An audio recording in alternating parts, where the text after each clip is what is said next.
यावेळेस काय तुम्ही सगळीकडे निवडणुका लढता, यावेळेस पुन्हा तुमची इच्छा आहे विधानसभेत लढायची? तुम्ही जसं मी विधानसभेमध्ये कधीच लढलो नाही. म्हणजे माझी यावेळेस विचारतो का? यावेळेस नाही, मी आता सांगतो की माझा बाळापूर मतदारसंघ जो आहे, मी त्या मतदारसंघामध्ये 30-35 हजाराच्या लीडवरती होतो. त्याही वेळेस मला कधी मोह झाला नाही की मी लढावं. लोकसभा ही मी टार्गेट ठेवली ती आपण लोकसभात लढवणार, विधानसभा लढवणार नाही. त्याच्यामुळे यावेळेसही मी असं नाही. कार्यकर्त्यांचा आग्रह असेल तर किंवा घरातनं कोणी लढवलं? सुजात लढतील? सुजात आंबेडकरांची इच्छा आहे लढायची? नाही, त्याची नाही आहे. यावेळेस शेवटचं म्हणजे पुन्हा तो प्रश्न तुम्ही त्याचा बऱ्याच वेळा उत्तर दिलं, पण जेव्हा तुम्ही लढत नाहीत, वेगळे लढतात, तर तुमच्यावरती वारंवार मग आरोप लागतो. तो प्रश्न नेहमी झाला की तुमच्यामुळे मतांचं विभाजन होतं आहे, त्याच्यामुळे कुठेतरी सत्ता पक्षाला फायदा होता, वारंवार आरोप लागेल. यंदाही विधानसभेत तुम्ही वेगळे लढतायत, यंदाही तुम्हाला पुन्हा त्याच आरोपांना उत्तर द्यावं लागणार. प्रश्न असा आहे, माझं म्हणणं असं आहे की मी एवढे दिवस बोललो नाही, पण तुमच्या चॅनलवरती पहिल्यांदा बोलतो. बोला. काँग्रेसवाल्यांनी उत्तर द्यावं की सोनिया गांधीची इन्क्वायरी झाली, राहुल गांधीची इन्क्वायरी झाली, FIR दाखल झाली, केसेस का प्रॉसिक्यूट होत नाही आहेत. मग मी आरोप करायचा की युवायांनी तुम्ही आता मागच्या लोकसभेमध्ये तुम्हाला मोदींनी असताना वंचितला घेऊ नका असं मी आरोप करायचा का?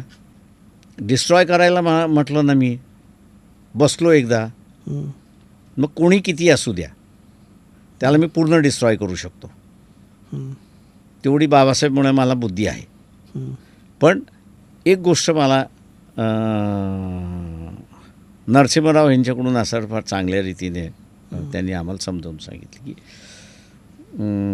आम्ही यंग टर्क्स होतो 90 साली पार्लमेंटमध्ये, तेव्हा सुकारामला आम्ही टार्गेट केला आणि आम्ही जे यंगर होतो सगळे ऑल पार्टीजमधले, त्यांना त्यांनी असं बोलवलं आणि त्यांनी असं म्हटलं की मला तुमच्याशी बोलायचं आहे. म्हटलं ठीक आहे, तुम्ही ह्याच्या विरोधात आंदोलन, त्याच्या विरोधात आंदोलन केलं, त्याच्या विरोधात आंदोलन केलं, त्याच्या विरोधात आंदोलन केलं.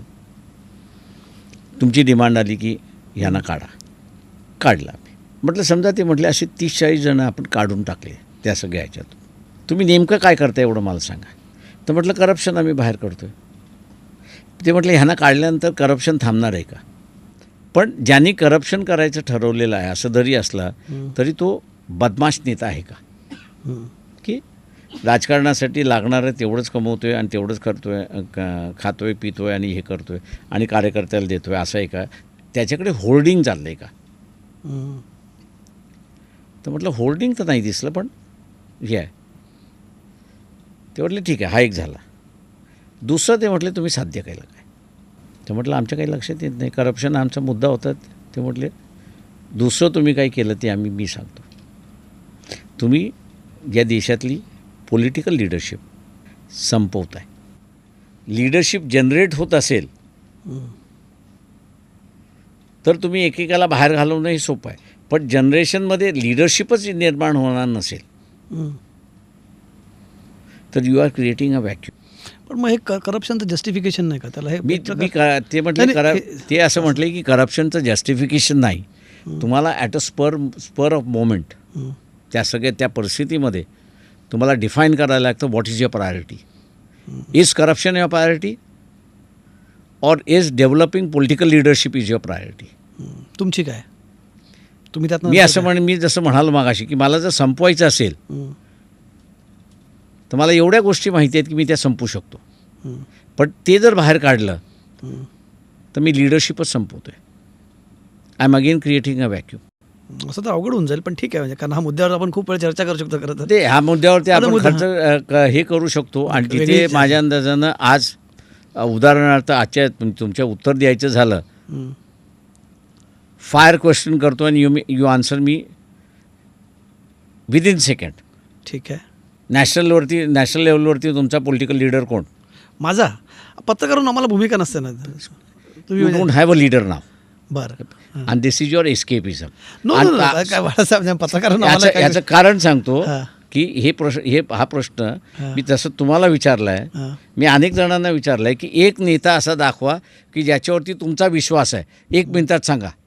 यू डोंट हॅव तुमच्या डोक्यामध्ये कधी ते व्यक्तिगत- नावच नाही तुम्हाला खाजगीत मी याचं उत्तर देऊ शकेन, मला वाटतं, पण मी पत्रकार म्हणून मी प्लॅटफॉर्मवरती देऊ शकत नाही मला असं. मी हे म्हणून म्हटलं ना की आणि आता जर मला- मला जर द्यायचं ना- हे एस्केपिझम आहे. एसकेपी मला तुम्ही जर मला जर त्याचं उत्तर हे द्यायचं ना escape- शो, हे- मी सांगेल बाळासाहेब आंबेडकरांचं नाव सांगेल. चला तुम्ही तुम्हाला एस्केपिझम आहे त्याच्यामध्ये. आणि दिस इज दी हॉलोनेस.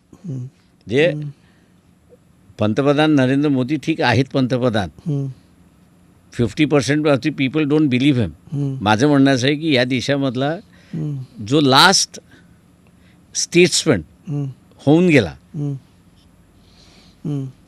आणि दॅट वॉज अटल बिहारी वाजपेयी, त्याच्यानंतर दुसरा स्टेट्समॅन अजून निर्माण झालेला नाही.